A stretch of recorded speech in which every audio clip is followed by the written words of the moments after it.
Hey, I'm glad you're here. As a child wandering the aisles of their video store home, I never shied away from anything. Not the lenticular cover of Demon Wind, nor the squishy blood box of Bleeders. I'd stare down the zombie on the cover of Revenge of the Dead and draw my 6-shooters at Clint Eastwood in a fistful of dollars. Eventually, I made my way to Cassavetes in a fair in Havana, Mitchum in Night of the Hunter, and on one terrifying day, Perkins in Psycho. I blame reruns on television because I never was really weary of black and white entertainment. If anything, I was transfixed by the language and the pacing of film noir and the use of light. For instance, in The Big Sleep from 1946, Humphrey Bogart as Marlowe says, "You know what he'll do when he comes back? Beat my teeth out and then kick me in the stomach for mumbling." Amazing.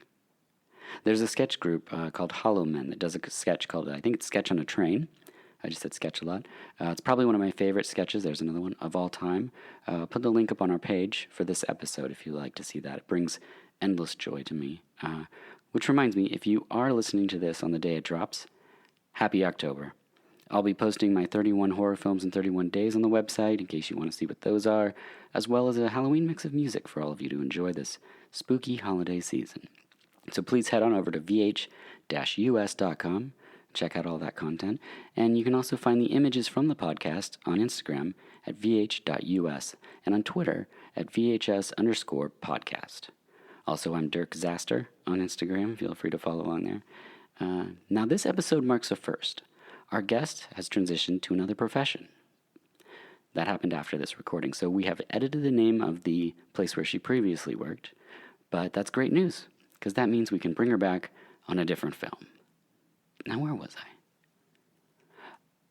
Oh, yeah, the black and white of it all. I believe Murnau's Nosferatu was my first black and white horror film that I became obsessed with, but there's been many since. This episode's film I found due to the guest's profession. Having briefly talked film with the guest, I knew she would be a wonderful guest to have. That's a lot of guests. I should say person. A wonderful person, who was also a guest, to talk movies with, and I think the episode speaks for itself on how much pure joy we exude. So without further ado, the film is I the Devil. The guest is a sommelier and now ex-wine distributor. And this is VHS.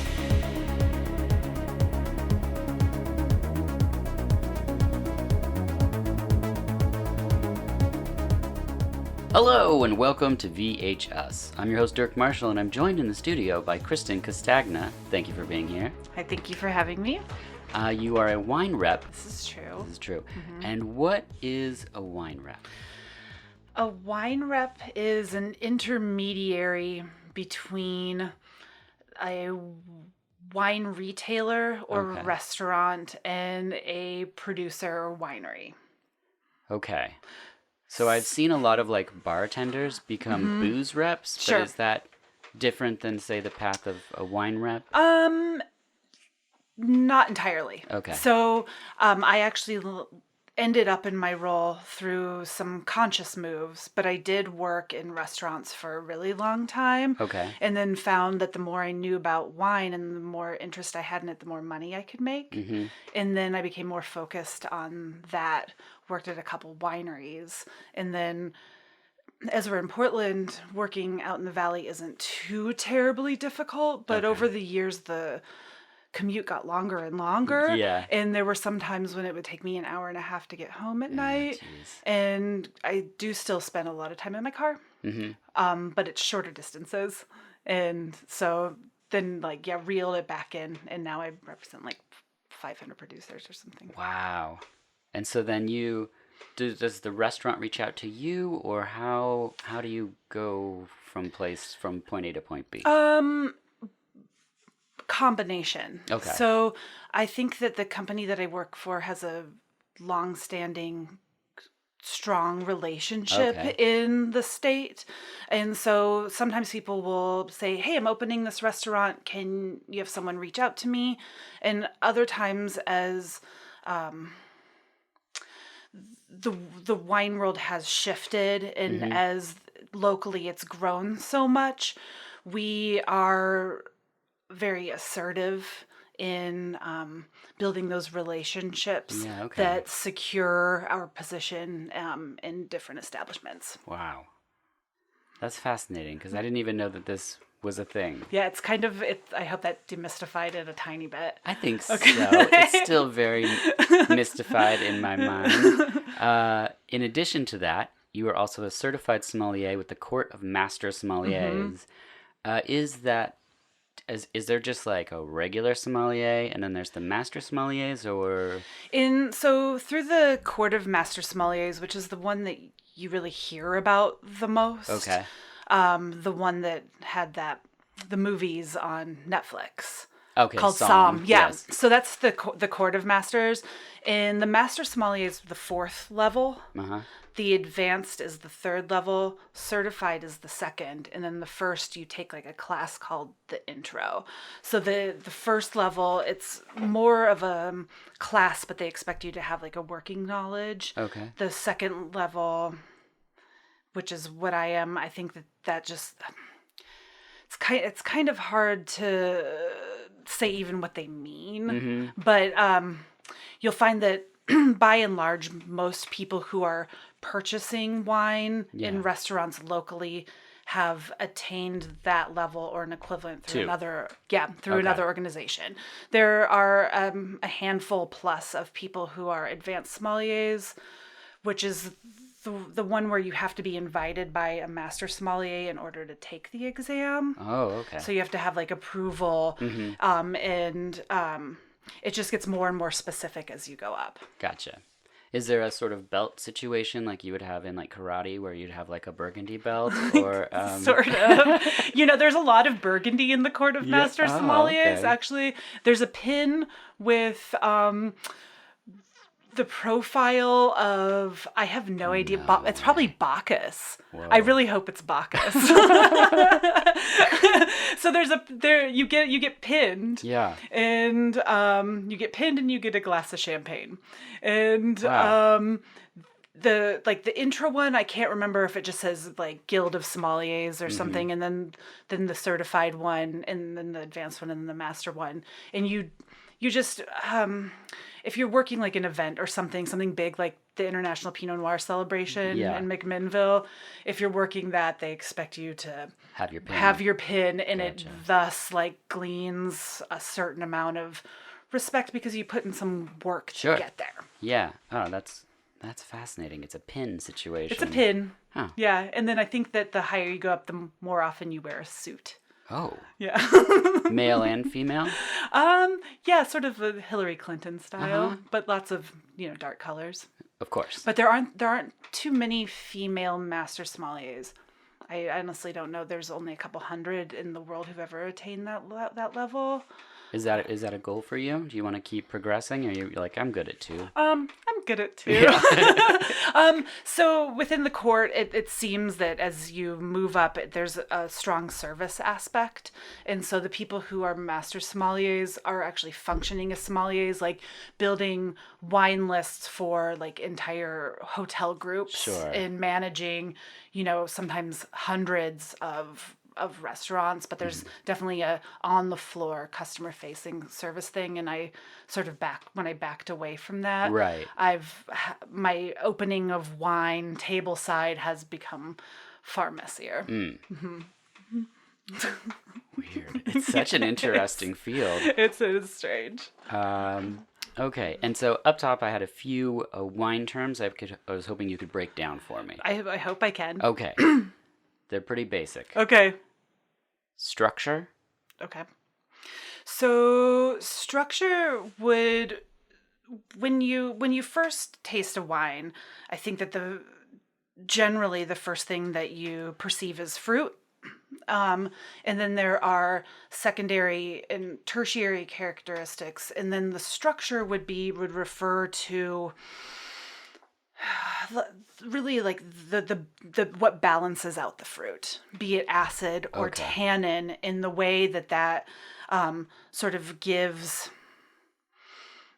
a foundation. Got it. So that it's not just like drinking grape juice. Okay, so do all wines have structure? Is that something you would find in all wines? Is this a term you would use for anything? I mean, yes. And it differs. So in different varietals, be it Chardonnay or Sauvignon Blanc, say, like two that, to a regular consumer may be perceived as very similar. Yeah. Once you sort of learn the varietal typicity, sort of what they generally taste like. Okay, good.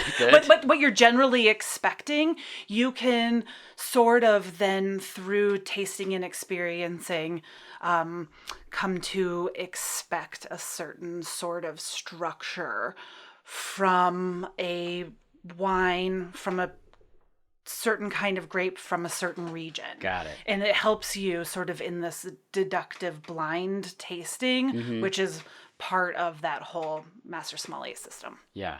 Okay. Good. Because I always hear like, oh, this has good structure, and I'm like, I don't know what you're talking about. Yeah. But that makes sense. So it's kind of like the framework of the kind of as you go through the wine, and you get your. That's when you would say, oh, I get leather or whatever would be at a certain point of. Sure. Yeah, absolutely. And then but like acid and tannin and sort of what like keeps it from being a big flabby. Got it. Whatever. Yeah. Legs. When you aerate a glass of wine, so when you're doing that swirling motion, thus introducing oxygen to the wine that's probably been in the bottle for a while, you'll see down the sides of the glass, as the wine settles back into the bottom of the glass, you'll see the tears or the legs, which is that slow moving down. And it can refer to residual sugar or sweetness in a wine or alcohol. Okay. And usually not both because they kind of function separately. But.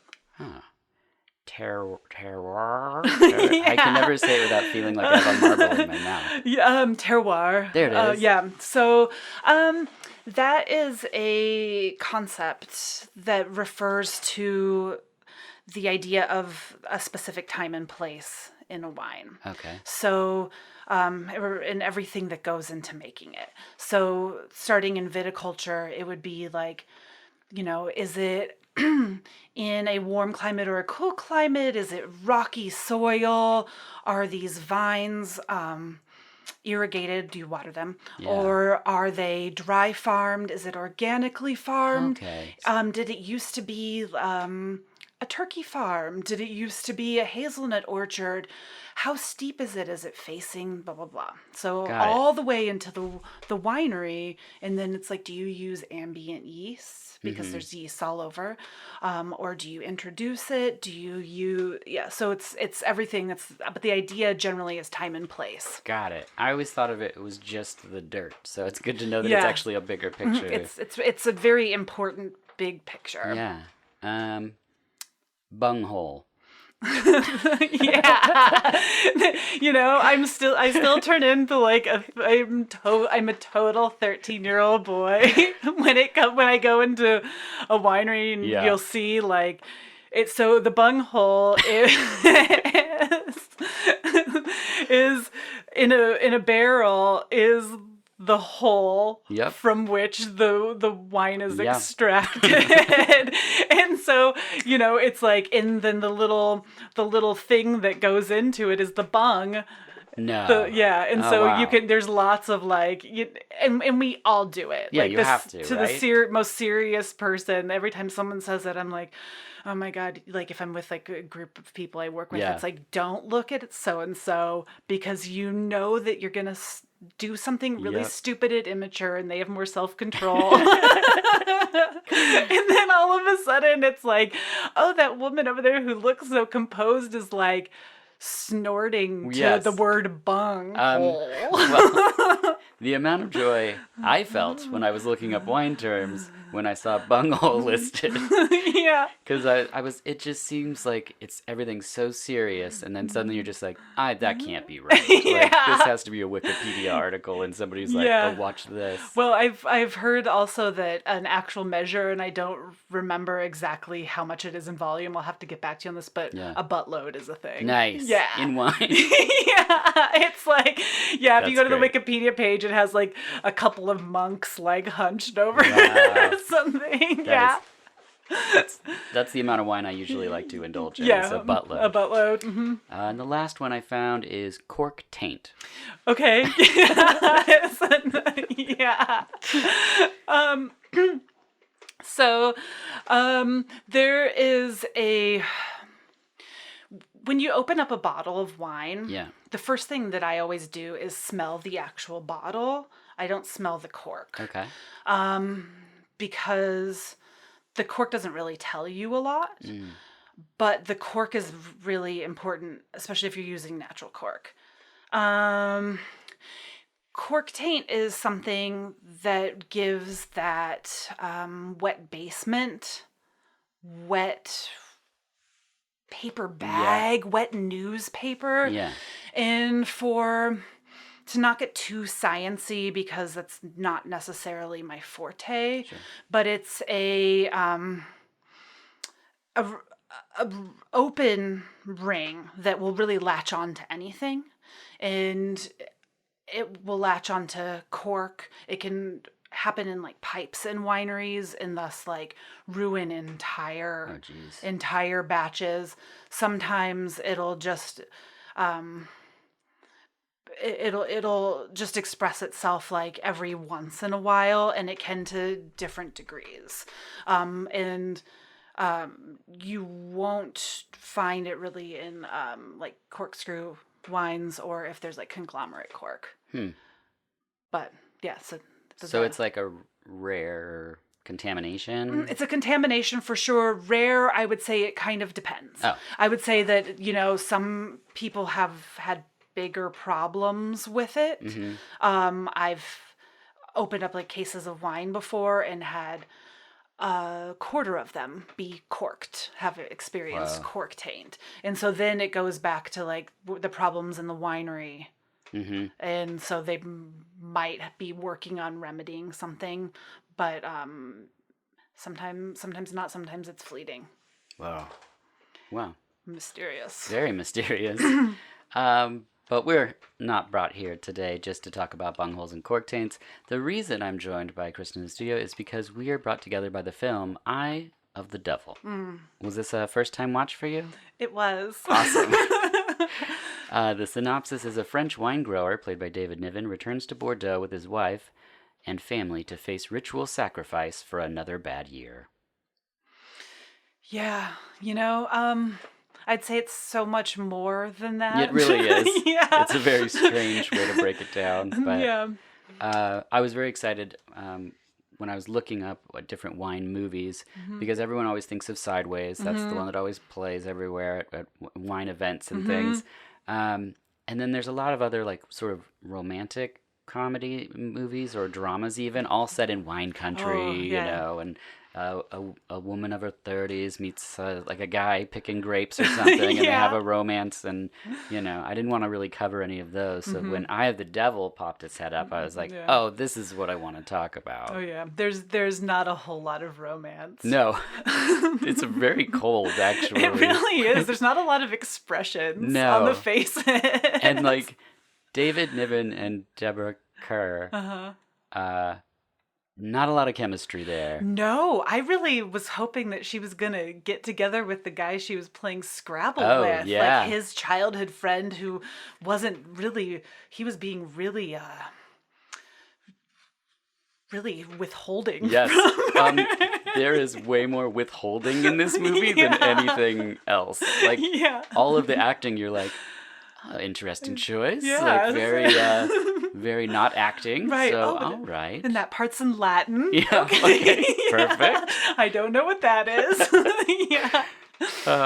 At the time of this recording, Eye of the Devil can be purchased on DVD from Warner Archive, which is how we saw it.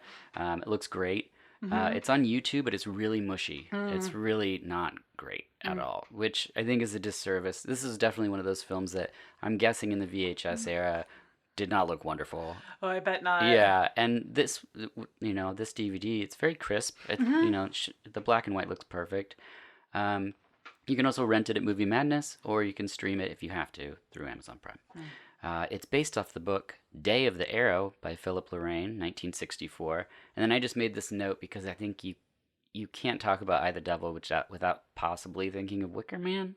Sure. Yeah. And Wicker Man came out in 1973 and is based on the book Ritual by David Pinner that came out in 1967. So this is everything about this took place before Wicker Man, although there is some similarities, not the acting at Sure. all. Oh, no. Or lack thereof. Yes. So stoic, this film. The director, J. Lee Thompson, he did a lot of films, but just list off a few. The Guns of Navarone in 1961, which, people love The Guns of Navarone. I haven't seen it. It's one of those like kind of quintessential Western situations. Cape Fear in 1962, What a Way to Go in 1964, I, the Devil in 1967, McKenna's Gold in 1969. Then things get interesting. Conquest for the Planet of the Apes in 1972, yeah. Happy Birthday to Me in 1981, 10 to Midnight in 1983, which is a pretty amazing Charles Bronson movie. I don't know if you've seen that one. Putting it on the list. Yeah, it's there's a serial killer that does not wear clothes in that movie. So it's a lot of that. Then King Solomon's Mines in 1985. Firewalker in 1986, so now he's into he moved from Charles Bronson into Chuck Norris territory, yeah. And then Death Wish 4: The Crackdown in 1987, so naturally need some more Bronson. Yeah. Messenger of Death in 1988, more Bronson, and then the final film was Conjeet, I think I'm saying that right, Forbidden Subjects, another Charles Bronson, 1989. Interesting. So he wrapped up his career with just so much Bronson. You wouldn't have guessed that. No. Knowing if you were where in Eye of the Devil, yes. Where does this guy end up? I wonder if he looks back and he was like, if I just had Charles Bronson in Eye of the Devil. Then there would have been some chemistry somewhere. Some of the scenes I'm like, those people aren't even in the same castle together, I don't think. Well, and at some point I think that they're actually under some sort of the evil priest spell. Yes. It's very subtle. I didn't even know that spell was happening until the second time I saw it. Our cinematographer is Irwin Hiller. Did 57 films in around 30 years, and I knew absolutely none of them. Okay. I looked up the list, and I was like, I have never felt like I didn't see movies before. And then, he did The Naked Earth in 1958. I have no idea what that is, but I'm going to watch it. Shake Hands with the Devil in 1959. That sounds amazing. Sure. Operation Crossbow in 1965. That could have been a better title, but... yeah, for this movie? Yeah. There is something funny about old movies where you could really say anything because most people haven't seen these films in the 50s and stuff, so you could just be like Clarence on the Beach in 1955 and you'd be like, that's probably a movie. Yeah. Frog on the Other Foot, No Cake for Tina. It's just just whatever. You could just sound like you're a cinemaphile just without anyone knowing you haven't seen any. Our editor is Ernest Walter. He did The Haunting in 1963. Children of the Damned in 1964, Murder Most Foul in 1964, Operation Crossbow in 1965, so he worked with Irwin, Eye of the Devil in 1967, and The Great Waltz in 1972. Actors, first off, we got to go with David Niven. Yeah. I was a Niven head as a kid. I really enjoyed David Niven. He has 113 credits, so this is just a random selection. My Man Godfrey in 1957, The Guns of Navarone in 1961. Did I say 57? 57 for Godfrey. Yeah, Guns of Navarone in 1961. Guns of Darkness, 1962. Pink Panther in 1963. Casino Royale, 1967, as his shot for James Bond. Eye of the Devil, the same year. So let's just compare those two movies. Yeah, I actually noticed that. I was looking on IMDb. I was like, come again. What? Yeah. Death of the Nile, 1978. Deborah Kerr, long career, so just starting in the middle. Naked Edge in 1961. Night of the Iguana in 1964. Casino Royale in 1967, which I guess I need to rewatch now, because I didn't even realize they were both in that. Eye of the Devil, 1967. Gypsy Moths in 1969, which I've never heard of this film, but let me tell you what it is. It's a skydiver movie with Burt Lancaster and Gene Hackman. Yeah. Well, I'm going to Movie Madness afterwards to return some things. So. Do you have Gypsy Moths? One employee is going to be like, oh my God, yes. Yeah. It's my favorite movie. Yeah. No one ever rents it. Originally, Kim Novak was supposed to play Deborah's part, but she had a horse accident. Yeah, and I read that they had to refilm a bunch of Yeah, scenes. they reshot everything except for far away shots. They were like, that's good enough. It's good enough, and there are a couple of them where I'm like, oh, this is a reshot, and the editing is terrible. Yes, yeah. At some points, yeah. This is very true. Then we have Sharon Tate, of course, we have to talk about. I the Devil, 67. Don't Make Waves, 67. Fearless Vampire Killer, 67. Valley of the Dolls in 67. She was busy. Holy cow. 0 to 60. I heard that she landed this role because her audition for Petticoat Junction was impressive. Yeah. Whatever, but she didn't get the part. They're like, you were so good for something else. Yeah, for gazing into the distance. Yes. And your eye makeup not running. Yes, that's primarily what she was good at. Mm-hmm. She was listed as introducing in this film, and then which is from the UK, and then in the US, Don't Make Waves, she was also said as introducing. Interesting. The film also had the working title 13 at one point, so some copies you can see I the Devil at the beginning, and then at the end of the movie it says 13. That's what I noticed that. Does it happen in this one? It does. Okay. I read that after and I was like, I don't know if that's...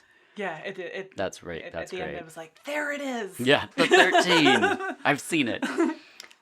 Starting at the beginning of the film, the first note I made was, what's happening? Yeah, it was like this really languid party. Oh, before that, before even the credits, it's like, I thought I started the trailer because it's like these shots of like the arrowheads. Oh, yeah. And like characters that you haven't seen yet. Yeah. And the cloaked people for a second. And like a dove. And you're like, what did I? And then all of a sudden it's like the train tracks. Yeah. And then I love that because it's black and white and it's like so classic. And I love the credit sequence. There's a guy on a train. Yeah. And you're like, ooh. Yeah. Amish guy on a train. Yeah, it looks I like. was like, it's like Hasidic Rasputin. Yes. Yeah. And that begins the stoic acting that you're about to see in this movie. Then there's the luxurious party, complete with the harp player that you were talking about. Yeah. I love these black and white parties where they're like, how opulent could it get? Harp player. A harp player, and everyone's just like quaaluded. Yes. It's so true. Like, just, and then they're just blissed out. Yep. Listening to this harp song. So good. That has like no beginning or end. No, it's just go. I think that's how harp is. Like someone just starts and you're like, this is what goes forever. It just keeps going. Yeah. I don't even think there's structure to the song. Nope. They just remember different strings and they're like, oh, this one I haven't hit in a while. Oh yeah, just like, it'll look good if I reach that way. Yep. Yeah. This is perfect. We're getting in trouble with some harpists. Yes. I'm going to lose all my harp listeners. Yeah. And then I wrote, a creepy child appears. But it's David Niven's kid, Jack. But he's just creepy from the beginning. He doesn't have any iris pupil definition. Yeah. At all. Yeah. And he comes in haunted already. Yeah. Like, there's no trajectory for him. Like, he walks in and I'm like, nope. You're Hard like, out on that one. Yeah, peeks his head around and you're like, I'm not gonna like It's not good. snuggle that kid. No. Yeah, like, definitely have the nanny raise that one. Yeah. And then he walks up and just sort of haunts the harp player. Yeah, like, and everyone kind of lets him do it. Yeah. It's like he starts going and mom reaches a little bit. She's like, well, he loves to haunt a harp player. That's Jacques or what, I can't remember what his name is. I don't remember. Jack is the kid. Yeah. Yeah. I remember because I kept writing creepy kid. Yeah. But yeah, it's fun. Our daughter was the same way. And my daughter, when she was growing up, she would just go up and just ghost. We called it ghosting kids because she wanted to play, but she wouldn't say anything to them. So she'd just walk up with a complete flat affect and just stare at a kid's face. And I'm like, whew, that is so disturbing. She's now really good at it. But for like a couple years, we were like, oh man. Yeah, you're like, the approach should go like At least blink. Yeah, and the kid like is like so slow. So slow. And it was like someone was on the other side of the camera, Yeah. like, come on. Like, or you know how like they sometimes have to lure like flower girls. Oh yeah. You know, down the aisle. Yes. Like it felt a little bit like that. Yeah, it did for sure. And then the man from the train speaks to David Nivens. I am sorry, Monsieur le Marquis. And he says that the winery, the crops aren't aren't working, so... I think he says, like, the vineyards are failing. Yes, that's right. So David totally bummed about that, and he draws an arrow through the bird at the top of the stationery. Yeah. Where I'm like, ooh. And the top of the stationery, it has like an eagle or some sort of bird of prey, Yeah. and then it says, like, in French, it says, like, Dieu donne tout, like God gives everything. Oh. Okay. Yeah. If you study French literature, you can work in wine. I took a number of French classes in college. Mostly just learned to say meat, just types of meat. Oh yeah. Yeah. So I didn't walk away with anything but useful. it gets you far in certain situations. Saucisson, I can say that. J'adore le beefsteak. The other ones. Then after he draws the arrow, he decides, like, well, he's got to go to the beautiful estate. Darling, what is it? Is something wrong? I have to go home, Catherine. Home? Oh, you mean to Bellanac? And it's a fantastic, like, castle type situation with just a huge driveway thing and a courtyard, and it's pretty amazing. It actually exists. Oh, really? Yeah. So I looked it up, and it exists in southwest France. Like, I think that we're to assume that this is like Bordeaux. That's what they keep saying. And so it exists outside of Bordeaux, in and up, meaning northeast. Okay. Northeast of Bordeaux, about, as the crow flies, an hour and a half. Can you go there? I think so. Yeah. I think they do a lot of, like, cheesy sort of fake medieval things. Oh, okay. So would you want to? I don't know. Maybe. We have some friends that live in the south of France, and they live, it's a small village that looks like a castle kind of situation, like a lot of the small towns. And we went to another small town because they were having a Renaissance fair, and it just looked like that's just how they lived. Yeah. Because it's like there was no contrast. Like, normally you go to a Renaissance fair and you're like, people's cars, you can see them. Right. But this was not like that. And you're just like, oh, these people are really back there. Like, this is crazy. But yeah, okay. Well, I kind of do want to go check it out, maybe. I never doubted the path you have chosen. What makes you think I've chosen it? You came back. David Niven meets Donald Pleasance, which is a great scene. Donald is so young in this movie, and I don't think he blinks throughout the entire film. Nope. No. He's just staring in different directions. Yeah, there's lots of staring in different directions. There's, like, no eyeline match. It's just like No. looking over here, looking over there. Yeah, and he is, I mean, there's no ifs, ands, or buts about it. No. He is not good. Right. He's evil. Yeah, he's evil. Yeah. Exactly. He's sort of the driving force. Yeah. Of whatever it is. Which I didn't quite get the first viewing. And I mean, towards the end, it's very clear. But at first I was like, he's just a creepy guy. Yeah. I don't know. Because everyone's, like, really distant and strange. So you're like, just another one. Just another one. Yeah. This movie's full of them. Yeah. Then we see Jack sleepwalking. And he says, Mama, I want my motor car. But, darling, you ought to be in bed. I want my motor car. So I can go and see Papa. and I was like, hard out on this kid. Like, Yeah.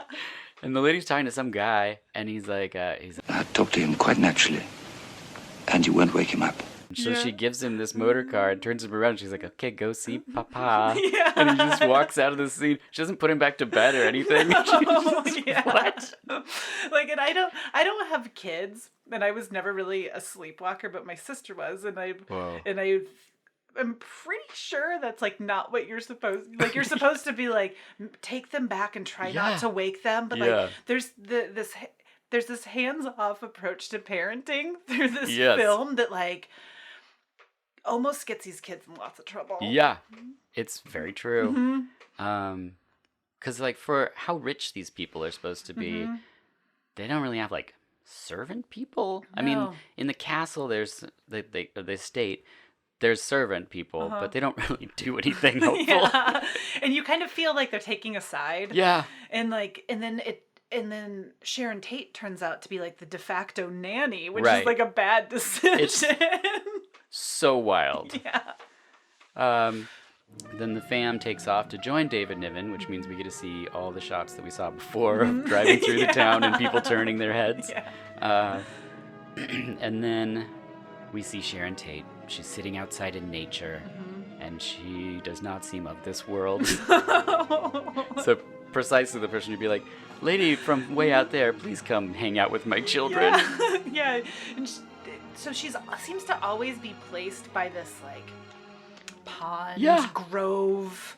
There's some vines, too, because the kids are playing in them later. Yeah. And she, it's always a little bit of, like, the good profile. Yes, yeah, they pick the right side.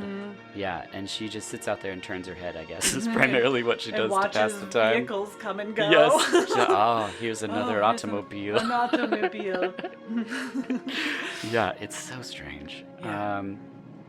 Odile, that's her name. Odile, yeah, good name. Then the archer appears, who I refer to as the archer, even though he has a name. Yeah. And shoots the bird, just like in the drawing. It's like, things are coming true here. Yeah, and he's so far away, and he shoots this dove out of the sky, but the second he shoots, they all turn and look, like they were like, oh, what's this sound I hear over here? And then the bird drops out of the sky. Yeah. And the mom is she's distraught. She's not excited about it. And he's just like a swarthy little jerk throughout the whole movie. So another interesting thing, the archer is David Hemmings, who played the lead in Blow Up, which was like, as far as I know, like a big movie. It was nominated for a couple Oscars, and it was like Antonioni's like only English language film. I say that. I feel like you're right. Or the first. Yeah. I mean, I think maybe his only, but that was also filmed in the same year. Whoa. And I think that they were filmed in the same year, and that's all. I mean, that's all I got. But that's like, crazy. It's a really strange. It's a really strange, like a really strange minor. Yeah, it's like important role. Eye of the Devil to Casino Royale. You know, it's like this to Blow Up. That's weird. Then we get the feeling that something is amiss. No, madame. Are you sure? Yes, madame. Because I saw two men ride into the courtyard. Who were they? I am sorry, madame. I neither saw nor heard anyone. And the servants pretend not to know things. That's pretty much what all the servants do. She's like, did I just see someone walk by? And he's like, oh, I don't know. I couldn't tell you. Get back when you saw him pull up, and then she's like, "Is he here?" He's like, "I didn't see anything." No, probably not. No. She's like, I mean, you could just say he's in his study. You can like. Yeah. But he's here. But this place is an actual castle. I saw the light on up in the castle over there, and he's like, Nah. Okay. Well, then, I mean, there is several points. Like, I felt like this movie was trying to be so many different things. Yeah. And there's some gaslighting that happens, and I feel like this is sort of like the pre gaslighting. Yes, that's the true. primer. Yeah. There's a lot of people closing curtains, you know, like you look out your window and it's right when someone closes the curtain and you're like, ooh. Yeah. Which is something I do all the time. So my neighbors probably think I'm like Henry Gibson in The Burbs. Yeah. Because I'm like, I think there's a package at the door or like we have 2 front doors. So it's like, I'll think, oh, a delivery happened or so it's just a lot of me opening the door and my neighbor's in their driveway and they'll see me and then I just close the door. Yeah. It's very creepy. Yeah. Then a man appears in the shadows and tells her, "Take your children, drive out of the valley, never turn back." And she's like, nah. No.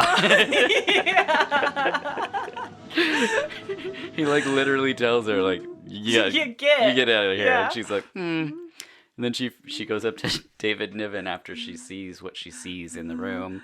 And she's like, it's horrible. They carried a dead bird on a pillow. There was people in robes. And he's like, "Darling, the people of Belanek have always been steeped in strange rituals. I never try to understand them. People are different here." Yeah, they have ancient ways. Yeah, but I love that sort of transcontinental accent like happens this whole time where it's like, "Darling, yes, you know they're just steeped in these ancient ways. There's nothing you can do to change them." Yeah.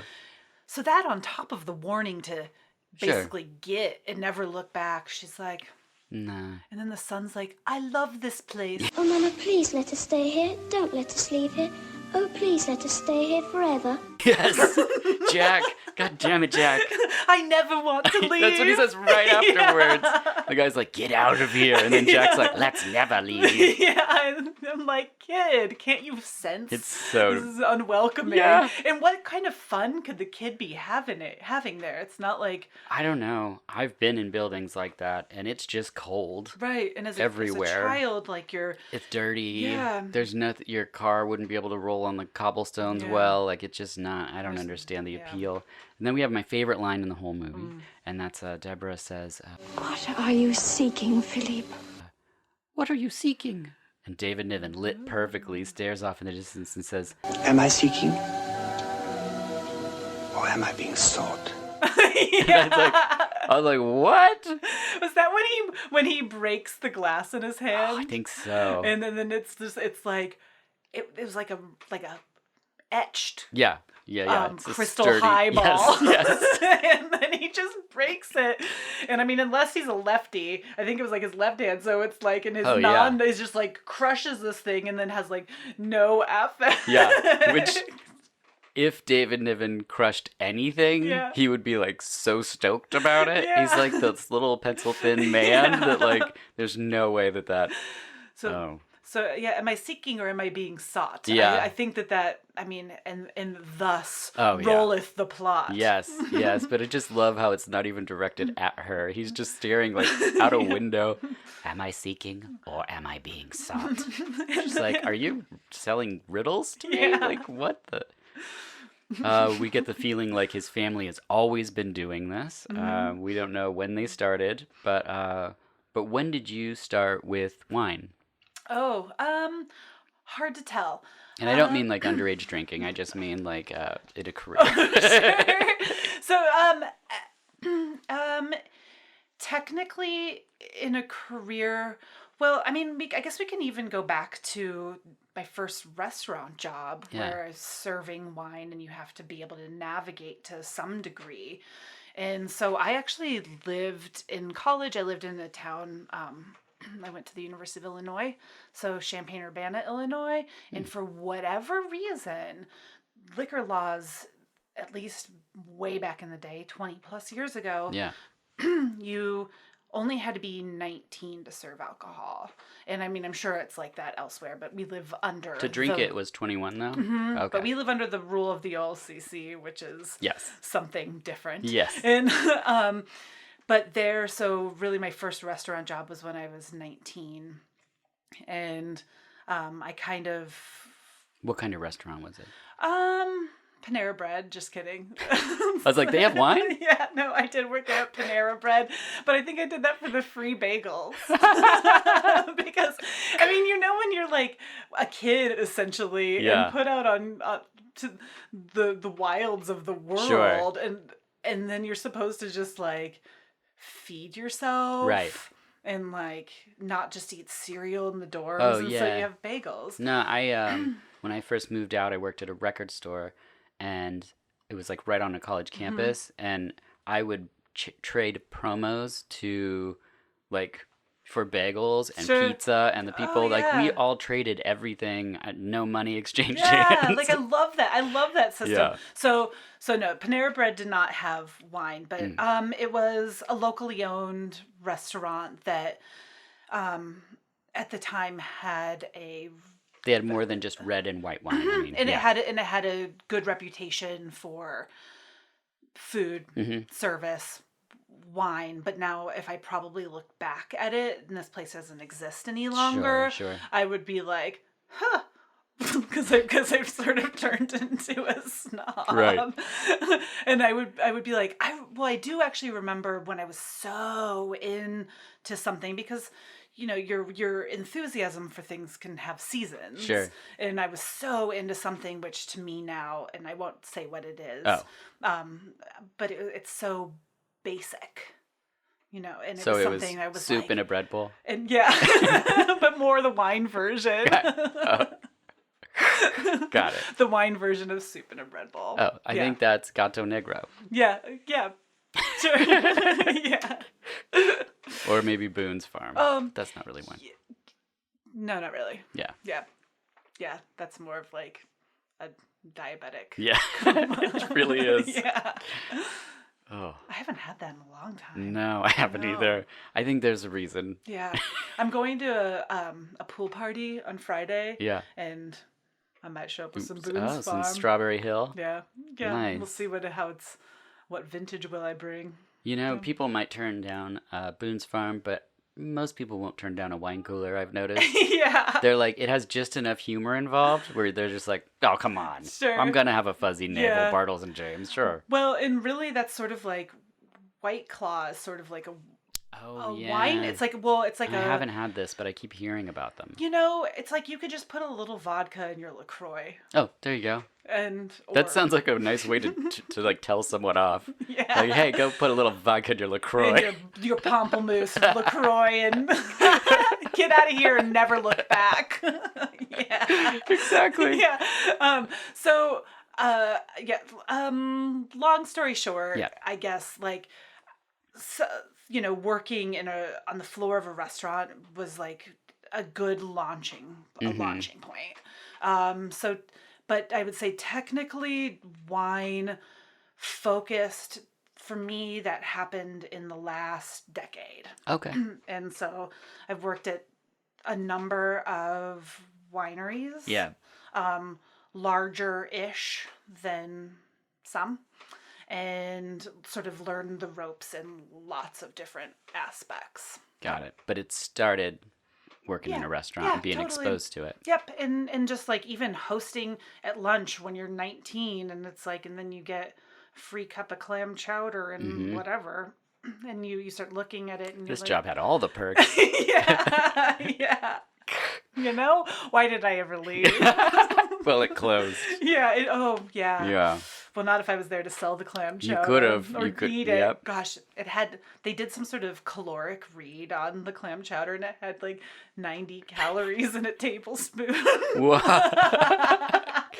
Well, anyone would tell you that's probably the best clam chowder then, right? Yeah. Nobody wants diet clam chowder. No.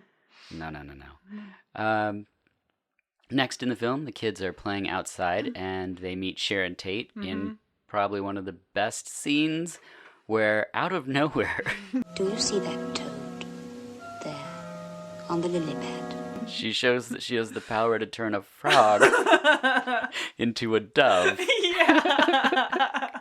And it happens. Yeah. But like leading up to it, she's like, do you believe in magic? Do you like magic? That's right. She's to Jack, the creepiest kid. He doesn't even answer her. His sister's like, yeah, I do. Well, and what about like for as much money as they have, like her haircut? Oh gosh, it's like, the worst. Like, she did it, I think. Maybe Jacques did it while Jack sleeping. did it. Like I want it's to serious. see Papa. Like as far as I know, it's like in the 60s. Like that wasn't like now. Now it's like ooh, a cool razor cut haircut. Right. But like. That could not have been on purpose. I don't know. It was really distracting. I agree. Like it shows her and I'm like, did she have that hair this whole time? Yeah. Was she even like necessary? I don't even remember her until that scene is the thing. Yeah. Like you see her in a car, but I was like, it's just Jack so creepy that I'm staring at him the whole time. Then the mother appears and the archer, Christian, played by David Hemmings. That's where I wrote that in. It starts raining. Oh, but not the rains of nurture. Yes, not the rains. So it's not going to nurture the vines. Why won't it last, Odile? These are not life-giving clouds, madame. And the mom's under an umbrella, and you probably noticed this. It shows Sharon Tate, and her hair is coiffed, and so is the what's his name? David. Christian. Christian.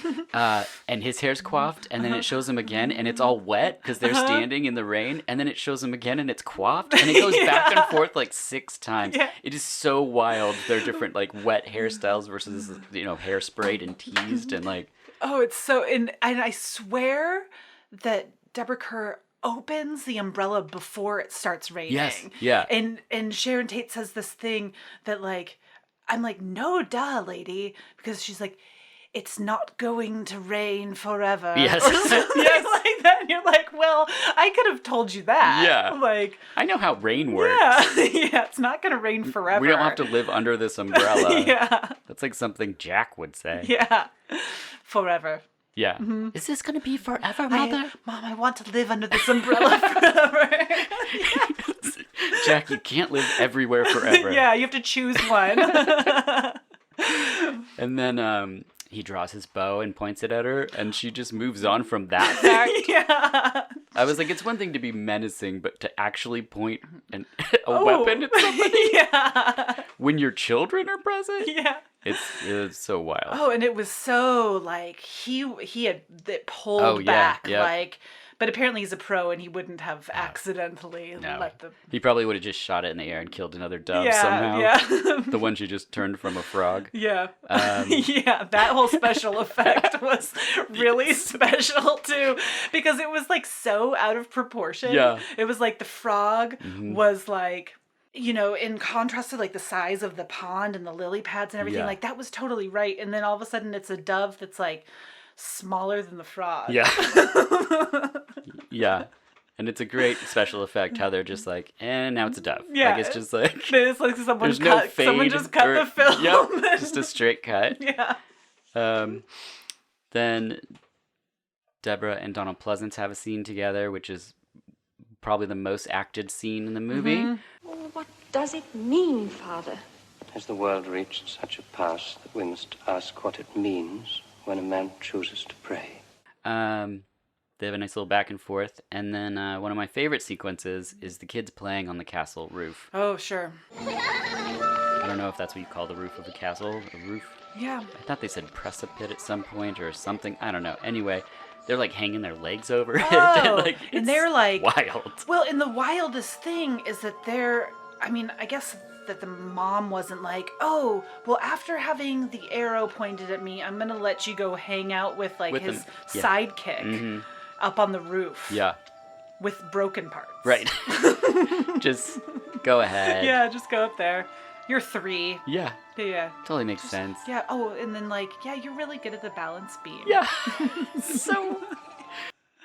Yeah. So then Deborah runs upstairs. She gets up to the top of the castle real fast too. Like, it's so insane. It's probably like, well, if the internal is filmed like the actual castle, it's Yeah. like you see that giant spiral staircase, Yeah. and it's like 6 stories. Yeah. They would have been waiting up there for like 30 minutes. Yeah, because And she's wearing this big coat. She'd be so sweaty just getting up there. she can't run fast. We find out later. Oh, yeah, that's true. You know as well as they do that they are not allowed to play up here. Christian and I were playing on the roof at home and here when we were far younger than they are. Because nobody cared enough to stop you. And then she is hypnotized by Sharon Tate and then almost goes off the edge herself. And then we get a harsh cut to David Niven flogging Sharon Tate. Oh God, that part was like, It does not fit with anything else in the movie, really. no, not at all. No. And it's really strange. And I think that this was maybe like the moment where the director, and I am completely just projecting this out here, where it was like, I'm going to turn Sharon Tate into a sex symbol. Right. And so all this while she's getting like, it's like this riding crop. Yes. Like, she's just getting beaten with Yep. it. And she keeps on looking back at the camera. Yeah. And then looking elsewhere, and she has this sort of like naughty look on her Yep. face. Like she's totally enjoying it. Yeah, like it was her plan. Yeah. It's really weird. Yeah. And it also makes David Niven's character seem really out of sorts. Yeah. It's really like all of a sudden. He seems super passive through the whole movie. Right. And then this scene, you're just like, whoa. He gives off cold energy. Yeah. The whole thing. And then all of a sudden he's like a sanguine man. It's very strange. It's so weird. But it's like, it just adds another layer of mystery weirdness. Yeah. Yep. And then the priest says, I told you to frighten her, not to kill her. Yeah. Which I'm a little slow on the uptake, was about the part where I was like, oh, the priest is behind all of this. Yeah. But it's like he wasn't going to kill her. Right. Right? Like with a riding crop. No. I think he was talking to Sharon Tate in the scene about Deborah off the top. Because he's like, she could have died. Oh, sure. And then it wouldn't have really mattered because David Niven's still going to go through with what he's going to go through with. Then we get the best part. This is a movie about wine that has no wine involved in it whatsoever. But we get a shot of Niven at the vineyard squeezing the grapes for like 2 seconds, and then they're not producing. So doesn't look very good. My question for you is, what could cause wine not to produce in an area where supposedly it's already has worked for years? Sure. Myriad things. Yeah. Is it all the terroir? The terroir, that can be part of it. That should have been the name of this movie. Yeah, we're gonna terroir. Excuse us. We would like to suggest an Yes. edit. One more. There a number of things. Yeah. So is it all weather or weather? Pests of yeah. lots of different kinds. Yeah. So you can have insects. There is famously, and this was a huge thing that happened in the Bordeaux region, the phylloxera, which is the vineyard louse, which destroys vines very slowly and methodically. Oh. But that was not what was happening to these vines. Yeah. So if my knowledge of viticulture serves, it looked more like sunburn, or if like something was just sort of eating it. Something parasitic. Yeah, something parasitic from an external source. So birds can be an issue. Well, that's why he's... You got the archer there. The dove. He's like, these doves. Yeah. And this is all taking place, supposedly, in Bordeaux. So what wine would they be making, you think, at this winery? Is it only one type in that region, or...? No, there are there's less than 10 types, but more than 5. Okay. So it kind of depends on where you are in the region of Bordeaux. Merlot is... Speaking of sideways, Merlot is grown most in most wines from the right bank of the Gironde Dordogne River are Merlot, but then there's also Cabernet Sauvignon, Cabernet Franc, Petit Verdot, a little bit of Carmenere, and then some white varieties also. Oh, wow. So okay. So probably Merlot or Cabernet. Sauvignon or Franc. Okay. But who knows? Anything could happen. It's true. In this movie, anything could happen. Then we have Deb takes off into the forest to see what all the hubbub is about. That's what that's word for word the note I made. She enters a strange brick building that looks like a tomb, and when she leaves, it's surrounded by shrouded figures. Yeah. Right, and I love that one is sort of like peeking around the tree at her, and this is like the moment where I felt that the movie really had a chance. Like, she goes in and she sees this sort of like this druid thing, and this is definitely like foreshadowing for like, oh man, like you went into the woods by yourself. Yeah. Like when you come out, you're not going to be alone anymore. And then that whole scene, I really kind of liked the closing in. Yeah, they're closing in. It's very unrelenting too. But I do like it's like something's finally happening. Like the first, up till this point in the film, there's so much of just like, no, nothing's happening. And you're like, yeah, but something's gonna happen. And then you're like, something's happening. Something's happening, and it's really happening. Yeah. And I feel a little bit of something. Yeah, and I was like, is he one of them? They do Yeah. a really good job with these shrouds. Like, you can't see faces or No. anything. It's very... Not until like the end, and then they're on the daylight, and I swear one of them had an eye patch on. Yes, that's true. He was like, I'm not shrouded enough. Yeah. So I will put an eye patch Yes. over the. now you'll never know who I Yeah. am. Then she wakes up. She's in a bed, and she's got bandages on her hands. She has a crazy driving nightmare and flashes of a dead bird, and you see all these characters and weird dream sequence. She asks... Oh, I thought I heard voices. You were just regaining consciousness. There was no one here. You knew, didn't you? Niven then tells her that he must die so that the winery can live. Goodbye, my darling. Right, which, is because he is responsible for the He's the matriarch or something of like of everyone's well-being in the Yeah. town. And so that's where, like, in actuality and in film in this world where it's very different, it's like someone's not like, it's not like lords and serfs, Right. Not in like modern day. And you don't have like 200 people working in your vineyards. Right. The whole town is employed at this one vineyard. Right, It like seems like. you don't have each person gets their own row. It's Right. like it's just really sort of That's inefficient. yeah, Is what that like is. yeah, it's super inefficient. And so so he's a kind man, Yeah. Yeah. That's very true. benevolent, Oh, yes. That's a Yes. good way to put it. selfless.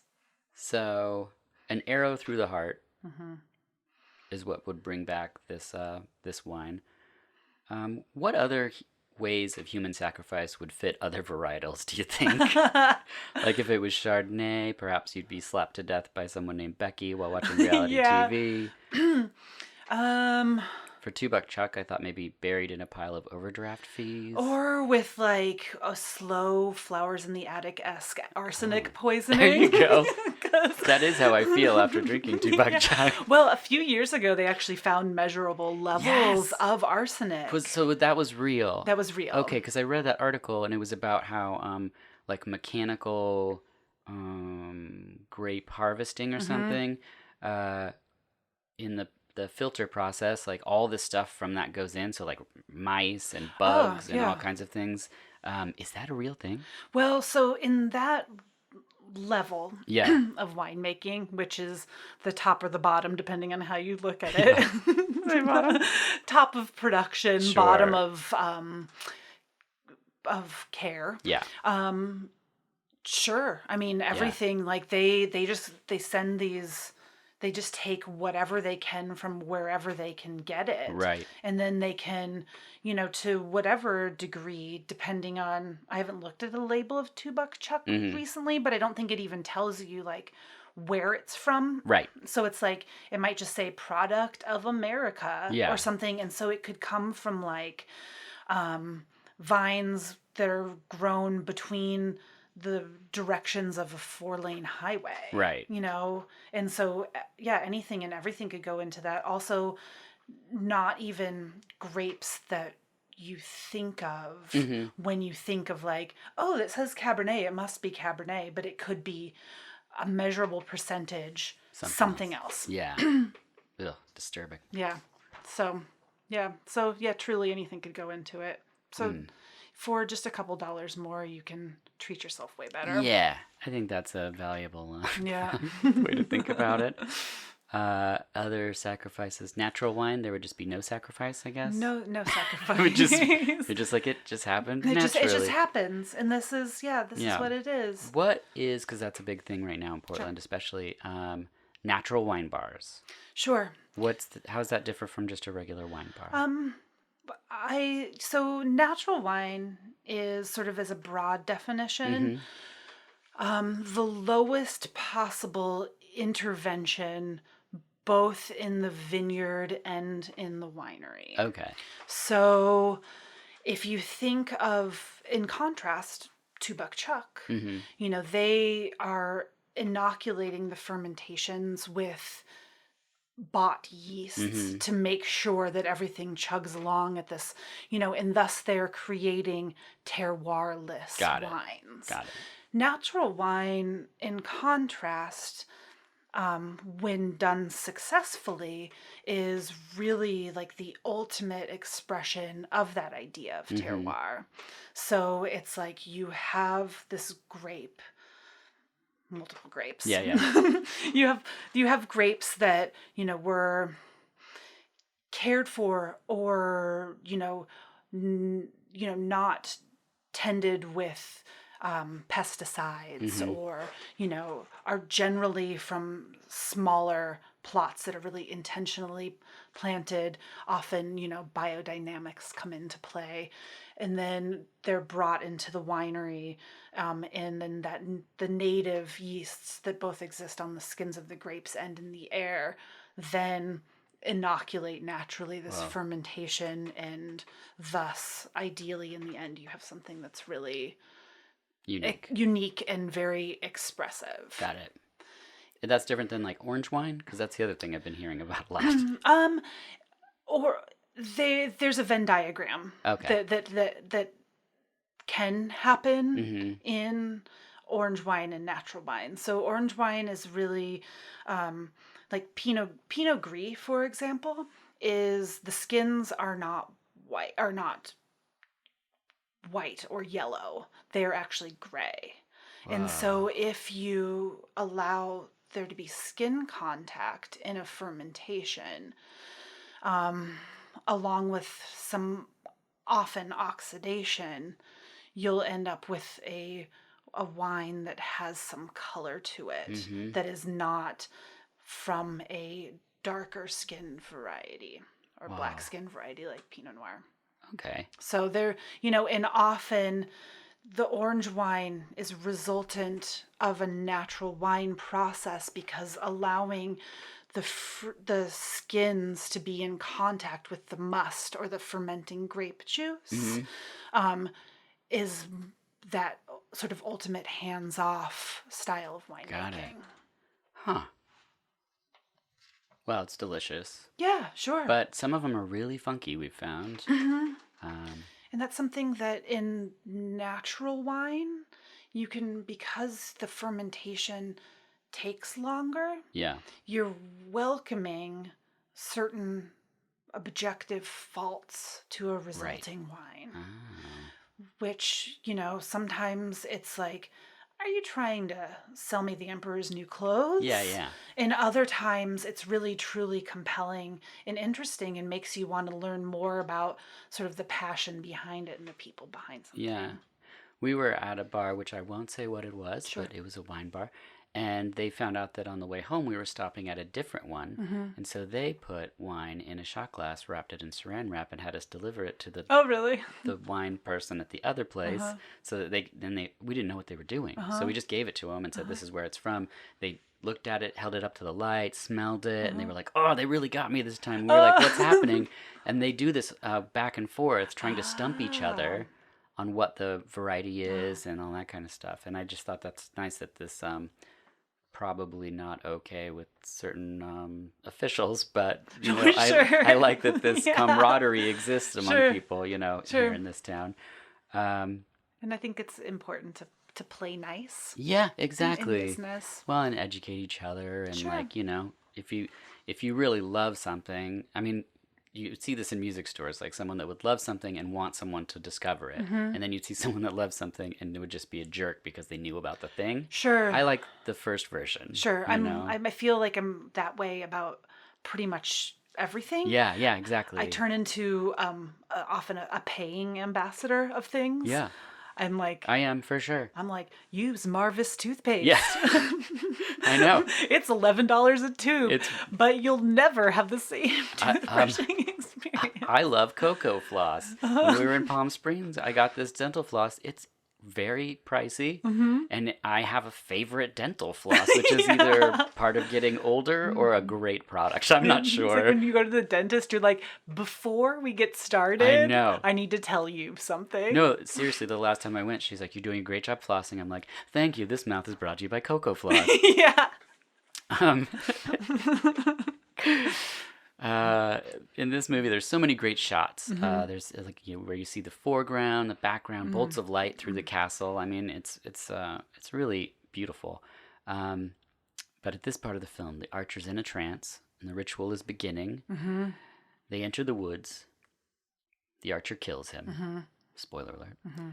The boy runs up to a harp, where I was like, "Oh yeah, what is it? This is a 2-harp movie? Yeah.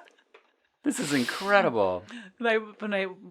I watched this movie twice. Yeah, me too. And the first time I watched it with a friend, and I think that's about when she was like, "Well, it's getting late." This movie's not that short. No. Yeah. So just like in the beginning, he runs up to the harp, which I was like, "There's 2 harps," which I think is a great name for like a Christian rapper. Yeah. Like you have 2 chains, and then you have 2 harps. 2 harps. The procession of horses goes through town. We get to see all the townspeople again, I think. Oh, and they've got to be like the actual townspeople. For sure. It's like I lived in the country in Bordeaux. Oh yeah. In high school, and it was like, Grandpa sure as heck was wearing a beret. They're great townspeople. Oh yeah, they're great townspeople. Yeah, for sure. Then the procession of horses goes through, and all the people remove their hats. And there's a great shot as the procession returns to the castle. It's like this really interesting angle, and then the stark contrast of the black horses and the the shrouded. It's really great. And then the family. What's left but go get in the car. Oh, yeah. It's like, wait, no one's bummed at all. Like, Jack's it's so weird. And then Jack says he forgot his watch. So he goes back to get it. And Donald Pleasance is just standing in this room. With the weird, like, hippie jewelry. The weird hippie jewelry, which we haven't mentioned. By the way, there's weird hippie jewelry in this movie. It's not really talked about. And the boy kisses the evil necklace. Oh, yeah. And like this really weird little like closed lip peck. It's so weird. It's so weird. He just goes up to it and it's like, and then he just like he seriously pecks it. Typical Jack move. Yeah. Doing something creepy. God. And Donald Pleasance seems like, yep, that's right. Yeah. You kissed the evil necklace. Good job. And then the kid leaves, and I guess there's a tapestry that suggests that this always happens. Like, it's probably just the story could be called The Worst Winery. Yeah. Oh, totally. Like, and it's been happening since I think they mentioned into the 15. Yes. When like the secret boyfriend. Yes. Comes over. Yeah. And they're doing some research. Oh, the research is great. And they're doing some research, and it's like, this has been happening for generations. Yeah. And so basically, Jack has sealed his fate. Yeah, so eventually Creepy Jack will be murdered in Eye of the Devil 2.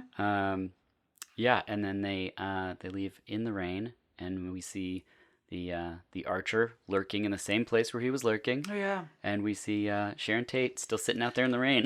And she has extra eye makeup on. Yes, even more. But there's like maybe a bit of sadness in her eyes. I couldn't tell with all the makeup. Yeah. It might be just extra and I makeup. think her hair is supposed to be wet again. Yes, it is. But it's almost like they put this like cap. Yeah. Of like. It's weird. Because it's really weird. Yeah. It's very strange. Like this weird wet cap on her of hair. Yeah. And then that's the end of the movie. Do you have any final thoughts for Eye of the Devil?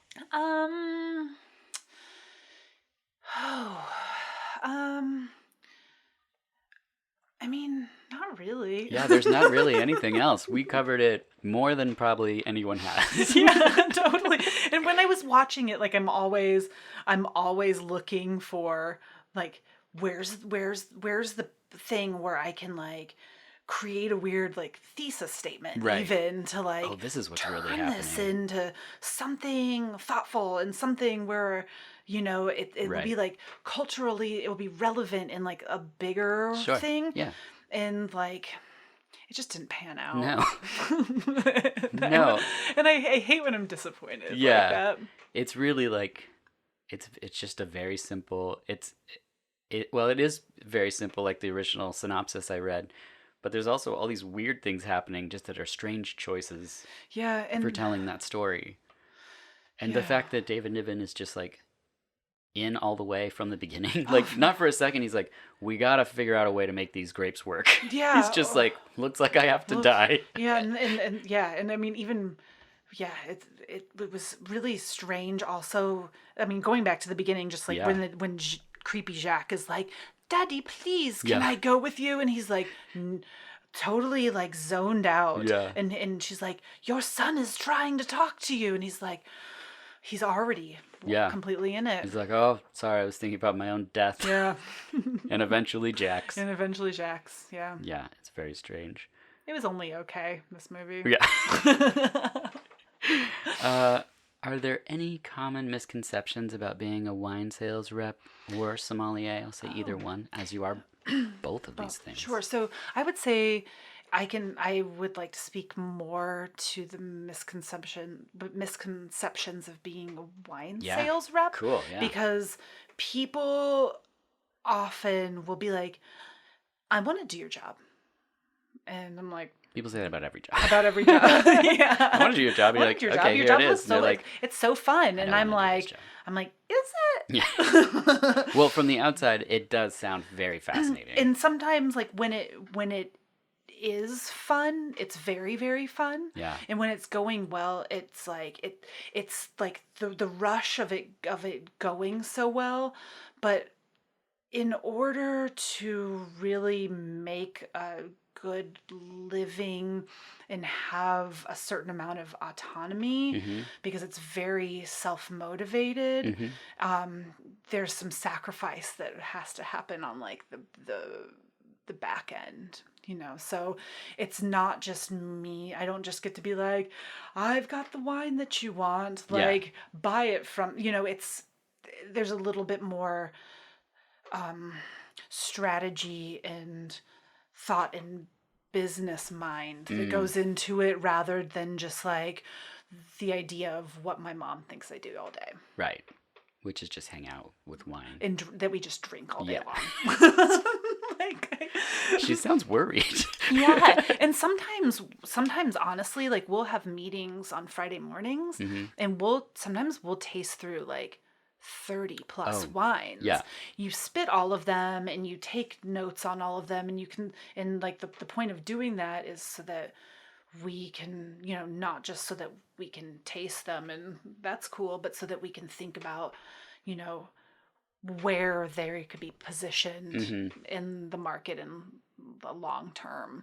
So I would say that that's the main misconception, is that we're just like drinking wine all day and hanging out, when it's actually like you juggle more accounts than I would like to say.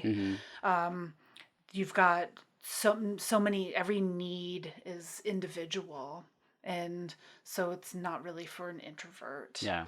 And you just have to be willing to say yes a lot. So what is a good day like for you? A good day is when I am just tasting wine with my friends.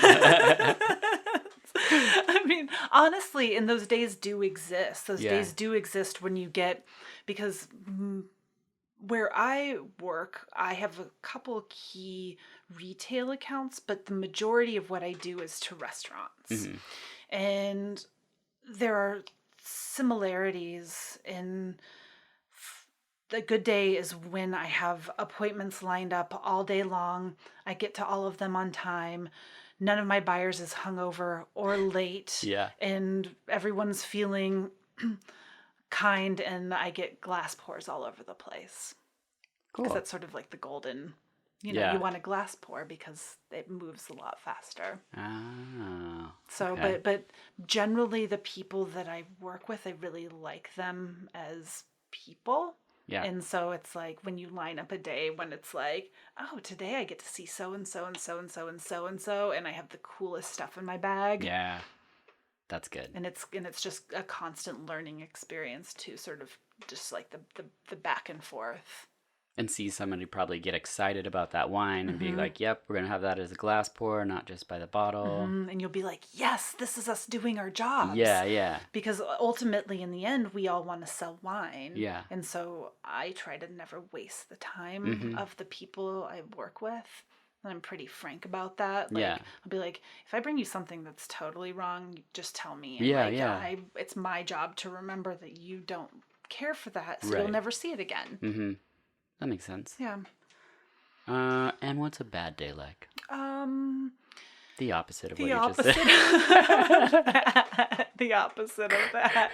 It's truly like, often, but not always, I will like open up sample bottles in the warehouse or in our office to make sure that they're not faulted with cork taint, for example. Right. But occasionally it will sort of be like my important piece. I'll be like so stoked about something and I will have not had time to open something before. And then you open it up and it's like, damn it, it's corked. Right. And so it just sort of ruins everything because of course that's not my fault, but then I feel responsible because I didn't give myself enough time to like, so, running behind this is the worst. And that's sort of when you're late because that time wasting thing comes into play. Like I want to always be sitting in front of where I'm supposed to be 5 minutes beforehand. So that I calm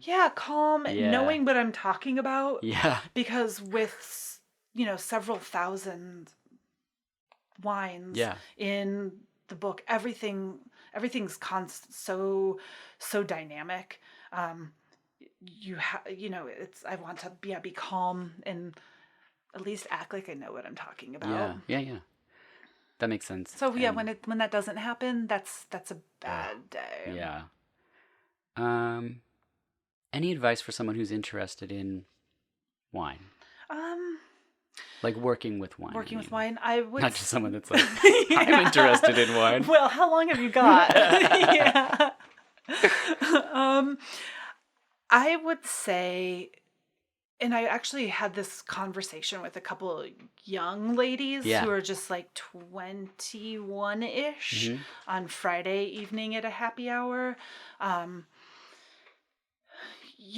Again, like that idea of like sacrifice. So it's like if you're interested in working with a sommelier who you admire, maybe see how you can get a job at that restaurant, show your enthusiasm, taste everything. And go out to, we're so fortunate here to go out wine tasting and ask questions, to maybe find someone who has the job that you want and see how they got there, because the paths are often rather similar. And I found that like a combination of experiential and sort of academic tends to work pretty well. So, poring over maps, like when you're not working is like a really fun way. Tasting, joining a tasting group, just like talking to people and saying yes to experiences. If someone's like, hey, you want to do this vertical flight? Yeah. Or if you want to like clean out this fermentation tank in my small urban winery, you should say yes. And then next thing you know, you're in conversation with a winemaker, and who knows what that could lead to. Right. Oh, that's genius. I like what I'm hearing from the outside looking in is something I never thought about, and that's that you can work with wine and have the same kind of experiences working with a chef in a kitchen and learning, you're passionate about food, so you go there, that person becomes like a teacher to you. And like some of the chefs I recently talked to, they're like, think of it like a school. And like you're giving information to this person, eventually this person's going to go off and do this other thing, they graduate, to different positions and stuff. So that's fascinating. I never thought about wine that way. Yeah, and you can only hope to be a good representative what you do, and to be, and to share that, because to be selfish about it is pointless. Weird. Yeah. And then you're just remembered as that person, Yeah. rather than somebody that like, oh, this person's so passionate about what these people are doing at this winery, and they're putting all that hard work into that, and you're like, paying it forward with the gratitude or. Yeah. And sometimes I feel like I'm, I work with some people who have been doing this for 20 years. Yeah. And so I'll be like, hey, so-and-so, what do you do in this situation? What have you done in your 20 years of experience in this exact role? Yeah. Like, am I panicking for no reason? And they'll be like, yeah, just chill out.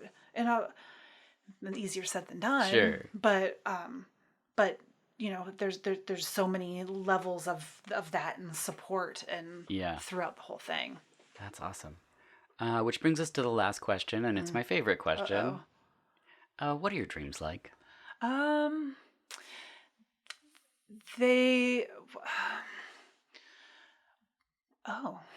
I had one recently that I actually discussed with a friend. Okay. So, it was like right after Rutger Hauer died. Oh, yeah. We were talking about Blade Runner earlier. Yeah, it was. And there were on Instagram, a lot of behind the scenes at rest photos of him and Sean Young. And like, I've always sort of, this one particular dream, I was dressed like her as Rachel behind the scenes. Whoa. So she was in this like black skirt, no surprise, and like a white t-shirt. So it's just sort of like chilling. Yeah. And I was like at that one park downtown Portland where they used to serve the meals to homeless people. Oh, yeah. That's now fenced off. They fenced it off. Yeah. So I was there and I had an empty keg of wine, and I was looking for liquids to fill up the keg. What? And then I was going to go give the keg. So it was it was in fact like a work anxiety dream. Whoa. Where I was where I was sort of replicant-y behind the scenes. That's fascinating. Because it's like movie and work related. Yeah. And it wasn't terribly panicked, but it was like I was convincing all these guys to sort of create their own blend, if you will. Oh, I love that. In this keg. You call it Blend Runner instead of Blade Runner? Yeah. Yeah. So, I mean, yeah, that was the last one that I really remember. So, sort of liquid deficiency. Yeah. Huh. Which could also be a movie from the Liquid 50s. deficiency. It could. It really could. Blake Edwards, liquid deficiency. Yeah, that's great. Well, Kristen, thank you so much for being here. Thanks, Dirk. Yeah, thank you for watching I, the Devil. My pleasure. And thank you for coming here and talking to us about that and about what you do. I appreciate it. Thanks for having me. This was super fun. Oh, thank you. Appreciate it.